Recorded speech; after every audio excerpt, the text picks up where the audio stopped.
सुबह का समय था। हल्की धूप बादलों के बीच से झांक रही थी, मानो धरती को धीरे धीरे जगाने की कोशिश कर रही हो। पहाड़ियों के बीच बसे छोटे से कस्बे बर्फपुर में आज एक अलग ही हलचल थी। पास के सरकारी स्कूल में परेड डे था और बच्चे बेहद उत्साहित होकर स्कूल की तरफ जा रहे थे। उसी रास्ते से एक army officer, captain Aditya Rana, अपनी जीप में गुजर रहे थे। आदित्य लेह में पोस्टेड थे, लेकिन आज उन्हें अचानक से हेडक्वार्टर के आदेश पर शहर लौटना पड़ा था। वह आम तौर पर किसी से ज्यादा बात नहीं करते थे, लेकिन बच्चों के लिए उनका दिल हमेशा नरम था। एक सड़क पर पड़ा बच्चा। स्कूल से लगभग आधा किलोमीटर पहले आदित्य की नजर सड़क पर कुछ लोगों की भीड़ पर पड़ी। लोग बस खड़े थे। कोई आगे नहीं बढ़ रहा था, कोई मदद नहीं कर रहा था। उन्होंने गाड़ी रोक दी और दौड़ते हुए भीड़ के बीच पहुंचे। वहां एक 10-11 साल का बच्चा, रोशन, सड़क पर बेहोश पड़ा था। उसकी स्कूल बैग एक तरफ फेंकी हुई थी और माथे से खून बह रहा था। शायद वह अपनी साइकिल से गिरा था। लेकिन सबसे दुखद बात, लोग बस वीडियो बना रहे थे। कोई उसे उठाने की हिम्मत नहीं कर रहा था। आदित्य की आंखों में गुस्सा उतर आया। हटिए सब! उनकी भारी आवाज सुनकर सब चुप हो गए।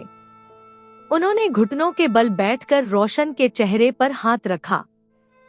बच्चा धीरे धीरे सांस ले रहा था, लेकिन बेहोश था।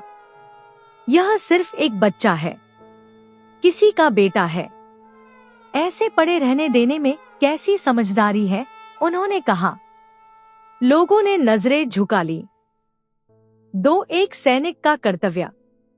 आदित्य ने बिना एक सेकंड गंवाए बच्चे को अपनी बाहों में उठाया और जीप की तरफ बढ़े। बच्चे का सिर उनके कंधे पर टिका था। उसका खून आदित्य की यूनिफॉर्म पर लग रहा था, लेकिन आदित्य को इसकी कोई परवाह नहीं। जीप में बैठते हुए उन्होंने अपने ड्राइवर को कहा, फौरन जिला अस्पताल ले चलो। जीप तेज रफ्तार में निकल गई। रास्ते भर आदित्य बच्चे के बालों को सहला रहे थे। बेटा, कुछ नहीं होगा, तुम ठीक हो जाओगे, तुम स्कूल जाओगे, मैं तुम्हें खुद छोड़कर जाऊंगा। उन्हें खुद भी नहीं पता था कि वह इतना भावुक क्यों हो रहे हैं। शायद इसलिए कि पहाड़ों में अक्सर वे मैदानों में खेलते हुए बच्चों को याद करते थे, या शायद इसलिए कि रोशन की उम्र उनके छोटे भाई की उम्र के बराबर थी, जो कुछ साल पहले बीमारी के कारण गुजर गया था। 3. अस्पताल का संघर्ष। अस्पताल पहुंचते ही डॉक्टरों ने बच्चे को इमरजेंसी वार्ड में ले लिया।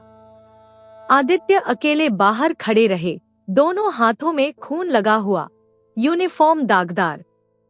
डॉक्टर बाहर आए और बोले, सर, बच्चा खतरे से बाहर है, लेकिन बहुत खून बह चुका था। अगर 10 मिनट भी देर हो जाती तो हालत खराब हो सकती थी। आपने समय पर ले आए, इसलिए बच गया। आदित्य ने राहत की सांस ली। कंधों से भारी बोझ उतर गया। 4. रोशन की मां। कुछ देर बाद अस्पताल में एक रोती हुई औरत भागती हुई आई। रोशन की मां, सीमा। वह घबराकर बोली, मेरा रोशन, मेरा बच्चा कहाँ है? डॉक्टर ने उसे संभाला और बताया कि बच्चा सुरक्षित है। सीमा की नजर जैसे ही आदित्य पर पड़ी, वह उनके पैरों पर गिर गई। साहब, आपने मेरे बच्चे को बचा लिया।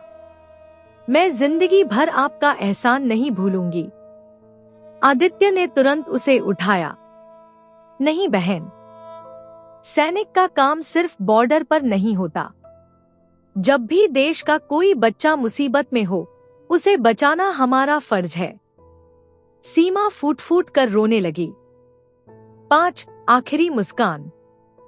रोशन जब होश में आया तो सबसे पहले उसने आदित्य को देखकर हल्की मुस्कान दी। अंकल, मेरा बैग तो मिल गया। मुझे आज स्कूल में कविता सुनानी थी। आदित्य हंस पड़े। सब मिल जाएगा बेटे, लेकिन पहले तुम ठीक हो जाओ, फिर मैं तुम्हें खुद जीप में स्कूल छोड़कर आऊंगा। पक्का? रोशन ने मासूमियत से कहा। प्रॉमिस? प्रॉमिस, आदित्य ने कहा और उंगली से पिंकी प्रॉमिस किया। बच्चा फिर सो गया। 6 दर्दनाक मोड़। लेकिन किस्मत बड़ा अजीब खेल खेलती है। ठीक उसी शाम आदित्य को एक इमरजेंसी कॉल मिली। दुश्मन ने पहाड़ी पोस्ट पर हमला किया था। यूनिट को तुरंत लौटना था। अगली सुबह आदित्य पहाड़ों की तरफ निकल गए। 3 दिन बाद खबर आई। सीमा के घर आर्मी जीप आकर रुकी। 2 सैनिक नीचे उतरे। उनके हाथ में एक तिरंगा लिपटा हुआ था। सीमा का दिल कांप गया। नहीं, नहीं, यह मेरा बेटा बचाने वाले साहब नहीं हो सकते। नहीं, वह चिल्लाने लगी। लेकिन सैनिकों ने धीरे से कहा, मैडम, कैप्टन आदित्य राणा ने अपने देश के लिए शहादत दी है। ये तिरंगा उनकी वीरता की निशानी है। सीमा वहीं जमीन पर बैठ गई।